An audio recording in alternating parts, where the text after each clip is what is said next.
लैरावेल में जब हम कोई प्रोजेक्ट बनाते हैं और वो प्रोजेक्ट काफी ज्यादा स्लो हो जाता है, उसकी एपीआई भी जो बहुत ही ज्यादा डिले होती है, जो हमारा सर्वर होता है उसका सीपीयू भी बहुत ही ज्यादा हाई हो जाता है और यूजर की बहुत ज्यादा कंप्लेन आती है।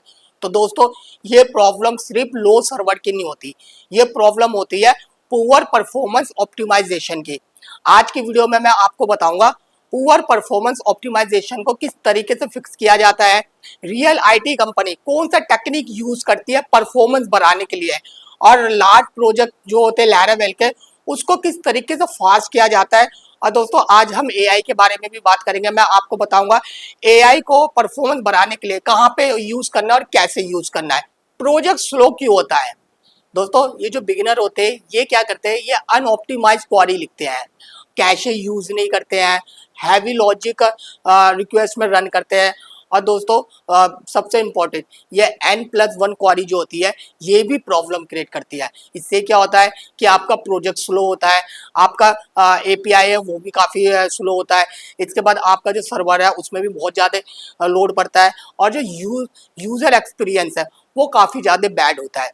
दोस्तों, अगर आप किसी लार्ज प्रोजेक्ट पे काम कर रहे हो तो प्रोजेक्ट का ऑप्टिमाइजेशन बहुत ही ज़्यादा जरूरी होता है।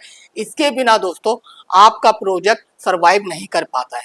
क्वेरी ऑप्टिमाइजेशन, दोस्तों ये सबसे ज़्यादा इंपॉर्टेंट है। रियल परफॉर्मेंस का मेजर गेम डाटाबेस क्वेरी में ही होता है। दोस्तों, जब भी हम डाटाबेस की क्वेरी लिखते हैं तो हमें बहुत सारी चीज़ों का ध्यान रखना पड़ता है। जैसे कभी क्या होता है कि हम अगर कोई भी चीज़ सिलेक्ट कराते हैं, हम कोई भी कॉलम सिलेक्ट कराते हैं, तो सिलेक्ट के केस में हम मोस्टली डेवलपर क्या करते हैं, वो स्टार यूज कर लेते हैं। स्टार से क्या होता है दोस्तों, आपकी टेबल के सारे कॉलम शो हो जाते हैं।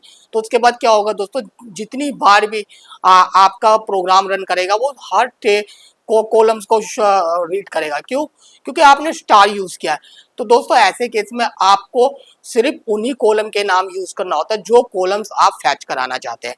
तो दोस्तों, इस चीज का हमेशा ध्यान रखें। हमें जब भी हम कोई भी क्वेरी लिखते हैं तो हम स्टार का यूज बहुत ही कम करें।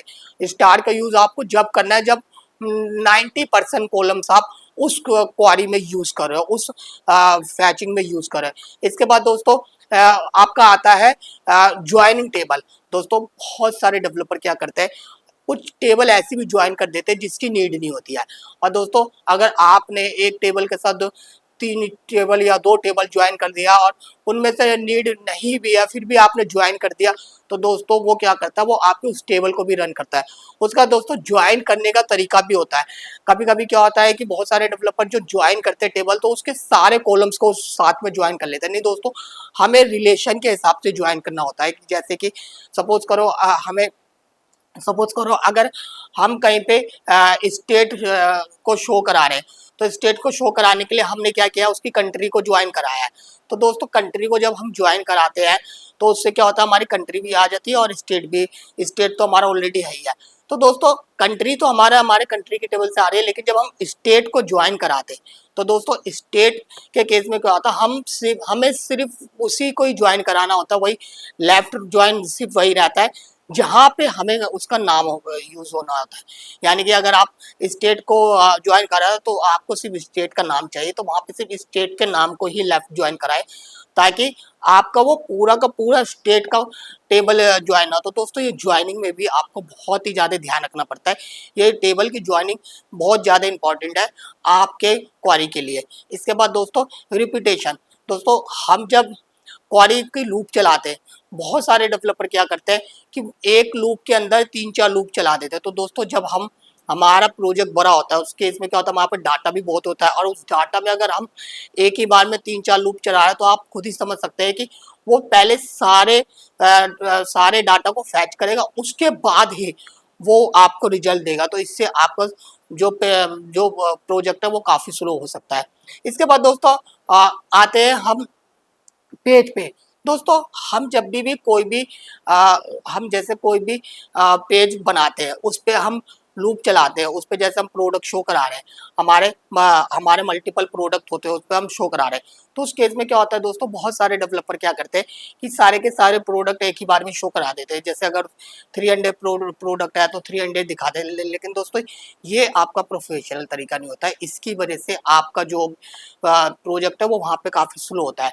तो दोस्तों ऐसे केस में आप पेज का भी यूज़ कर सकते हो, या फिर लेजी लोडर का यूज़ कर सकते हो, या फिर आप स्क्रॉल लोडिंग करा सकते हो। तो दोस्तों ऐसे केस में आप आप लोडर का ही यूज़ करो या पेज का यूज़ करो, लेकिन डायरेक्ट आप क्वारी को मत कराओ। तो दोस्तों ये सारी चीज़ों का अगर आप ध्यान रखोगे डाटाबेस के केस में, तो आपका जो क्वारी परफॉर्मेंस है वो काफ़ी अच्छा रहेगा और आपका प्रोजेक्ट स्लो होने के चांसेस बहुत ही कम होंगे। अब आते हैं कैशिंग सिस्टम पे।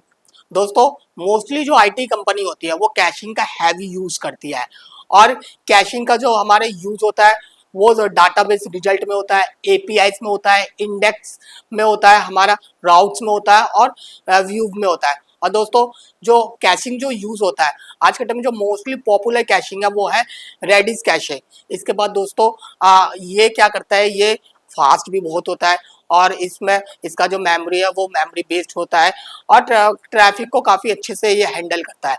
दोस्तों कैशिंग का क्या पावर होता है, कैशिंग से आपका जो सर्वर है उस पर लोड नहीं पड़ता है। क्यों लोड नहीं पड़ता है वो भी मैं आपको क्लियर कर देता हूँ। दोस्तों होता है क्या है कि जब हम कोई भी डाटा को लोड कराते हैं सर्वर से, तो हमारा जो सिस्टम है, हमारा जो भी लोकल सिस्टम होता है, हम कैशिंग के जरिए उस लोकल सिस्टम में उसको स्टोर करा देते हैं। स्टोर कराने का बेनिफिट ये होता है, वो यूजर जब दोबारा अगर उस ऐप में आता है, उसको ओपन करता है, उस पर विजिट करता है, तो उस केस में क्या होता है दोस्तों, उस केस में उस यूजर के ऐप के ओपन करने पर बार बार सर्वर पर लोड नहीं पड़ता है। जितना भी जो डाटा होता है वो डाटा का वो उसी के सिस्टम से वो उठा लेता है, उसी के जो कैशिंग में होता है वो उस सिस्टम से सारे डाटा को वो उठा के वहां से शो करा देता है। अगर सर्वर पे कुछ डाटा होता है तो वो डाटा को वो वहां से ला के कैशिंग में दोबारा डाल देता है, और नहीं होता है तो वो उसी कैशिंग को दिखा देता है। तो इससे क्या होता है दोस्तों, सर्वर का लोड कम पड़ता है। यानी कि आप जैसे कोई भी ऐप खोलते हो तो उसका लोड कम पड़ता है। अब एक ही ऐप को जैसे सपोज करो काफी लोगों ने ओपन कर रखा है, सैकड़ों लोग हैं जो एक ही ऐप को ओपन कर रखे हैं, तो उसमें क्या होगा, उन सैकड़ों लोगों में से 50 प्लस या 70 प्लस ऐसे भी हो सकते हैं जो उस ऐप पे सेकंड टाइम विजिट कर रहे हैं, थर्ड टाइम विजिट कर रहे हैं, मल्टीपल टाइम विजिट कर रहे हैं। तो उस केस में क्या होगा, बार बार सर्वर पर लोड नहीं पड़ेगा। सर्वर पर लोड जब भी पड़ेगा जब कोई फर्स्ट टाइम आएगा, सेकंड टाइम आएगा या थर्ड टाइम आएगा, किसी भी टाइम वो आता है, मल्टीपल टाइम आता है, तो सर्वर पर लोड नहीं पड़ता है। तो दोस्तों कैशिंग का बहुत बड़ा यूज है। अगर आप कैशिंग का यूज नहीं करते लार्ज प्रोजेक्ट में, तो आपका प्रोजेक्ट का परफॉर्मेंस काफी स्लो हो सकता है। Assets and front end. दोस्तों जरूरी नहीं है कि आपका जो प्रोजेक्ट है वो बैकएंड की वजह से स्लो होता है, नहीं दोस्तों। अगर हमारे फ्रंट एंड में भी कुछ कुछ चीजें ऐसी है, अगर हम उस पर ध्यान नहीं देते तो फ्रंट एंड की वजह से भी हमारा प्रोजेक्ट स्लो हो जाता है। जिससे जैसे कि सबसे पहले आता है हमारे मिनिफाइड ऑप्टिमाइजेशन। दोस्तों हमारी जो फाइल है वो अगर आप मिनीफाइड रखते हो, जैसे CSS की फाइल होगी, जावा की फाइल होगी, तो उसको अगर मिनीफाइड करते हो तो उस केस में क्या होगा, आपका जो फाइल है, आपकी जब भी फाइल ओपन होगी सर्वर पे, तो वो काफ़ी फास्ट ओपन होगी। उसके लिए दोस्तों आप वीट का यूज़ कर सकते हो। वीट के यूज़ में क्या होता है कि वो ऑटोमेटिकली जब आप सर्वर पे डालते हो तो वो एक रिएक्ट की तरह वो बिहेवियर करता है। जैसे रिएक्ट का सब कुछ ऑप्टिमाइज हो जाता है, इस तरीके से वो ऑप्टिमाइज करके आपके उस पर डाल देता है, आपके सर्वर पर डाल देता है। तो आपका जो फ्रंट एंड है वो काफ़ी फास्ट हो जाता है। उसके बाद दोस्तों सबसे बड़ा रोल आता है हमारे इमेज का। अगर हम इमेज को ऑप्टिमाइज नहीं करते हैं तो दोस्तों उस केस में क्या होता है, जब भी हमारा प्रोजेक्ट ओपन होगा तो जब इमेज का रोल आएगा तो उस केस में हमारा प्रोजेक्ट स्लो हो जाएगा। तो दोस्तों इमेज को भी ऑप्टिमाइज करना बहुत ज़्यादा जरूरी होता है। इमेज को ऑप्टिमाइज आप चाहो तो प्रोग्रामिंग से भी कर सकते हो। आप प्रोग्रामिंग में बैकएंड पे एक ऐसी प्रोग्रामिंग लगा सकते हो कि जब भी कोई भी इमेज अपलोड किया जाए तो वो इमेज ऑटोमेटिकली ऑप्टिमाइज हो जाए। अगर आप स्टैटिक इमेज डाल रहे हो वहाँ पे, तो स्टैटिक इमेज का भी आपको ध्यान रखना है। जो आपका साइज है इमेज का, उसी साइज के हिसाब से आप इमेज को डालिए और उसको कंप्रेस करके डालिए। तो ऐसे केस में क्या होगा दोस्तों, आपका फ्रंट एंड के केस में आपकी परफॉर्मेंस स्लो नहीं होगी, फ्रंट एंड के केस में आपकी परफॉर्मेंस फास्ट होगी। तो दोस्तों इमेज के साथ साथ आपको वीडियो का भी ध्यान रखना है। अगर आपके वेबसाइट में कहीं बैकग्राउंड पे वीडियो चल रही है तो दोस्तों वो वीडियो को भी आपको ऑप्टिमाइज करके डालना है। तो दोस्तों इन सारी चीज़ों का अगर आप ध्यान रखोगे तो इन केस में आपका जो फ्रंट एंड है, फ्रंट एंड में आपका परफॉर्मेंस काफ़ी अच्छा होगा। स्केलिंग स्ट्रैटेजी दोस्तों, लैरावेल प्रोजेक्ट में ट्रैफिक यूज होता है और एपीआईज काफ़ी हैवी होती है। तो दोस्तों ऐसे केस के लिए हमें क्या करना पड़ता है, जो लार्ज कंपनी है वो क्या करती है, वो मल्टीपल सर्वर यूज़ करती है। इसके बाद जो आपका जो रेडिस क्यू है उसको भी यूज़ करती है, सीडीएन को यूज़ करती है। तो दोस्तों ये सारी चीज़ें से यूज़ करने से आपका जो परफॉर्मेंस है वो काफ़ी ज़्यादा स्ट्रांग हो जाता है। और दोस्तों परफॉर्मेंस वीक का मतलब ये नहीं होता है कि सिर्फ हम अपने सर्वर को अपडेट करें, हमें अपने कोड पे भी ध्यान रखना पड़ता है, इन सारी चीज़ों को भी देखना पड़ता है। दोस्तों जो रेडिस क्यू है इसके बारे में मैंने पूरी एक वीडियो बनाई है, आप एक बार उसको देखिएगा। उस वीडियो में आपको समझ में आएगा क्यू सिस्टम क्या होता है। उसमें आपको ये क्यू के बारे में भी पूरा मैंने डिटेल्स में डिफाइन किया है कि क्यू किस तरीके से हमारे प्रोजेक्ट का परफॉर्मेंस को और ज़्यादा फास्ट बनाता है। अब आते हैं दोस्तों एआई का यूज़। हमें एआई का यूज़ कहाँ करना चाहिए जब हम परफॉर्मेंस पे काम करते हैं। तो दोस्तों आप बहुत सारी ऐसी चीज़ है जहाँ पे आप एआई का यूज़ कर सकते हैं। जैसे कि आप अगर कैशिंग का कुछ आइडिया लेना चाहते हैं कि कौन सा कैशिंग आज के टाइम में यूज़ करना चाहिए, कैसे यूज़ करना चाहिए, तो वहाँ पे आप कैशिंग का सजेशन ले सकते हैं। मॉनिटरिंग के बारे में आप सजेशन ले सकते हैं।